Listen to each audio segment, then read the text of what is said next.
Shalom, shalom aux fils de Dieu, aux filles de Dieu qui sont partout dans le monde, qui adorent Jésus-Christ et qui l'ont accepté comme Seigneur et Sauveur. Comme je vais le dire ce soir, c'est l'histoire de la fille d'un roi avec les épreuves dans sa vie et le fils de Dieu chrétien et les épreuves dans sa vie. Un jour, il y a eu la fille d'un roi qui était déjà âgée, qui voulait prendre une épouse.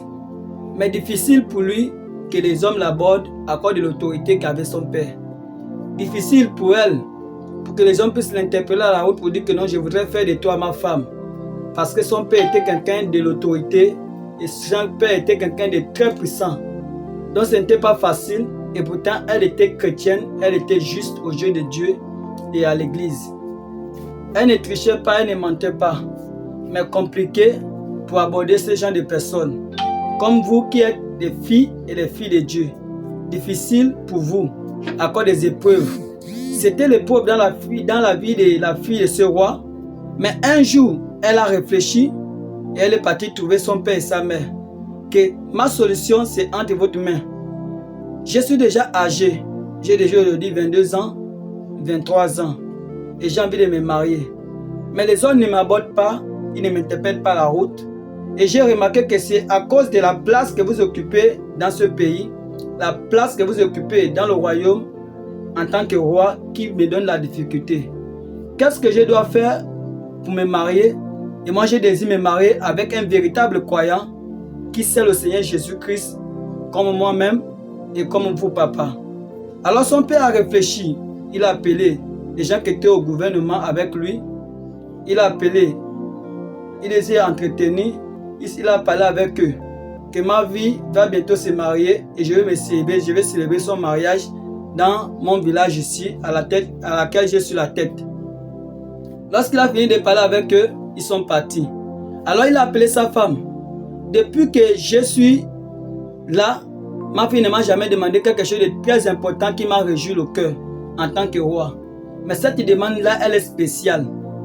Mais je ne peux pas choisir une épouse pour ma fille, une épouse pour ma fille, parce que ce n'est pas bon que c'est la femme qui drague les hommes.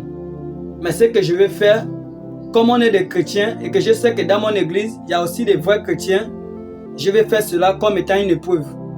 Je vais appeler le grand chasseur, lui qui n'est ni chrétien, qui adore le Dieu de la forêt, qui adore le Dieu de la mer. Lui il va venir et il va faire ce travail-là pour moi. Arrivé là-bas, lorsque le chasseur est arrivé, il lui a parlé pour lui dire, moi que tu vois là en tant que roi, j'étais au départ aussi un chrétien, mais aujourd'hui je pense que je ne vais plus servir Dieu parce que Dieu m'a offensé et je voudrais me venger. Le chasseur a étonné le chasseur. Mais depuis que vous avez grandi, jusqu'à ce que vous êtes devenu là où vous êtes, je n'ai jamais écouté quelque chose comme ça se passer avec vous. Comment Dieu va vous offenser, le roi? Il a dit, moi-même, je connais ce que Dieu m'a fait. C'est quelque chose que je porte dans le cœur parce que c'est difficile pour moi. Mais j'ai envie de me venger.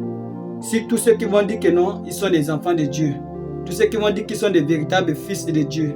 C'est avec cela que je vais me venger.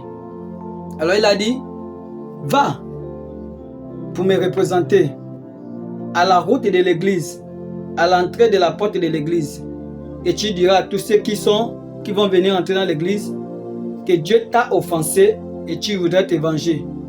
Ne dis pas que le Dieu a offensé le roi, mais dis que Dieu t'a offensé et tu voudrais te venger. Tous ceux qui ne vont pas régner Dieu, amène-les-moi. Tous ceux qui ne vont pas rejeter Jésus, amène-les-moi. Moi, vengeance, ce serait sur eux. Le chasseur a pris la place et dit qu'il va aller faire ce que le roi l'a demandé de faire. Il a pris son fusil, il a pris sa hache et il a pris sa machette. À la route de l'église, à 5 h du matin, il s'est retrouvé. Dans le bon matin est arrivé vers 6 h. Il y a eu un premier groupe de gens qui sont venus à l'église, qui étaient des chantres. Venant à la route pour dire qu'ils parlent rentrer dans l'église, pour aller préparer les instruments afin de chanter pour les gens qui vont arriver le bon matin pour pouvoir bien adorer Dieu. Il a posé la question. Qui est serviteur de Dieu parmi vous? Qui est serviteur de Dieu? Personne ne pouvait répondre. Parce qu'ils ont vu la machette, ils ont vu la hache et ils ont vu le fusil. L'épreuve dans leur vie. Il a dit que celui qui proclame être un serviteur de Dieu, c'est celui-là que je vais fusiller. C'est celui-là que je vais taper ma machette. Et c'est celui-là que je vais taper ma hache. Chacun a renié Dieu. Ils se sont mis à fuir parce que le chasseur avait chargé son fusil. Ils ont même jeté la clé de l'entrée de la place à laquelle ils devaient aller prendre les instruments. Ils ont jeté la clé. Ça s'est perdu. Alors, un autre groupe est venu. Le groupe des sacrificateurs. Le groupe des prêtres. Et les hommes de Dieu partout dans le monde sont venus. À l'entrée de la porte de l'église, difficile pour eux d'entrer parce que le chasseur a dit que non. Moi, je cherche quelqu'un qui ne peut pas renier Dieu parce que Dieu m'a offensé et je voudrais me venger. Comment cela va se passer? Pour dire que Dieu t'a offensé, a posé l'une des sacrificateurs. Vous connaissez que moi je n'adore pas le Dieu que vous adorez, mais il est venu à ma rencontre. Aujourd'hui, je suis vraiment énervé. Je vais le prouver que non, je suis plus que lui, avec mes génies.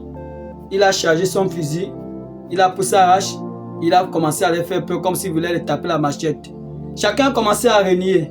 Jusqu'à ce qu'un parmi Dieu a dit que non, moi je ne suis pas un serviteur de Dieu. Moi, on m'a même amené dans ce pays, rien que pour venir mentir aux gens d'être un serviteur de Dieu.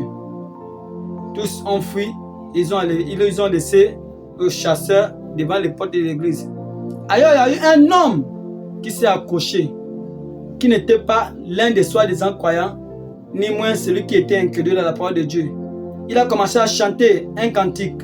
Marcher avec toi, marcher avec toi, marcher avec toi, marcher avec toi. Je pense que les croyants, dans le message, comprennent bien la chanson que je vais chanter. Ils peuvent terminer ça s'ils écoutent cette histoire. Arrivé devant le chasseur a braqué son fusil. Il a fait sauter sa machette et la hache. Pour dire que es-tu un serviteur de Dieu? Avec la chanson que je suis en train d'écouter chanter, il a dit bien sûr. Il a dit que bon, Dieu m'a offensé. Et j'ai envie de me venger. Ah bon? A dit le monsieur. Mais tu veux te venger sur qui c'est? Va te venger avec Dieu? Il a dit non. Mais tous ceux qui proclament être serviteurs de Dieu et fils de Dieu, c'est avec cela que je vais me venger. Alors l'autre l'a répondu. Qu'est-ce qui me séparera de l'amour de Christ? Est-ce c'est à manger? Ou c'est le fusil? Ou c'est la machette? Ou c'est la tempête de ce monde? Peu importe les épreuves sur la terre, je vais en souffrir parce que lui il a pris ma place et j'ai pris la position aussi de prendre sa place. Il a pris la personne, il l'a amené vers le roi. Le roi a regardé cet homme. Donc c'est celui-là qui s'est proclamé être un serviteur de Dieu. C'est cet homme-là qui a dit que lui ne peut pas renier Dieu. Et il a dit, oh roi, c'est bien moi qui a dit que je ne peux pas renier Dieu. Parce que lui m'a donné sa vie. Et d'ailleurs même si je perds la vie dans ce monde, je vais la retrouver au ciel. Parce que lui-même il pouvait dire dans sa parole, quiconque perd sa vie à cause de moi, le retrouvera. Alors le roi a dit au chasseur, va, moi-même je vais lui donner sa récompense, puisqu'il n'a pas renié Dieu. Lorsque le chasseur est parti, le roi a dit que non, en réalité, c'est mon épreuve et ce que j'ai porté dans le cœur, que j'ai voulu tenter et chercher celui qui était vraiment un vrai croyant au milieu de mon peuple et tous ceux qui sont dans ce royaume qui adorent vraiment Dieu. Mais tu es le seul qui a surpassé cette épreuve parce que même les sacrificateurs ne pouvaient pas supporter cela. Mais tu as pris la décision de dire que tu vas mourir pour Christ, alors je veux que tu épouses ma fille. Et il a donné cet homme qui était solide dans la foi à sa fille. Pour tous ceux qui ne vont pas renier Dieu, Dieu va vous donner une récompense. Cherchez à vous accrocher à Dieu afin que sa vie puisse entrer en vous. Que Dieu vous bénisse.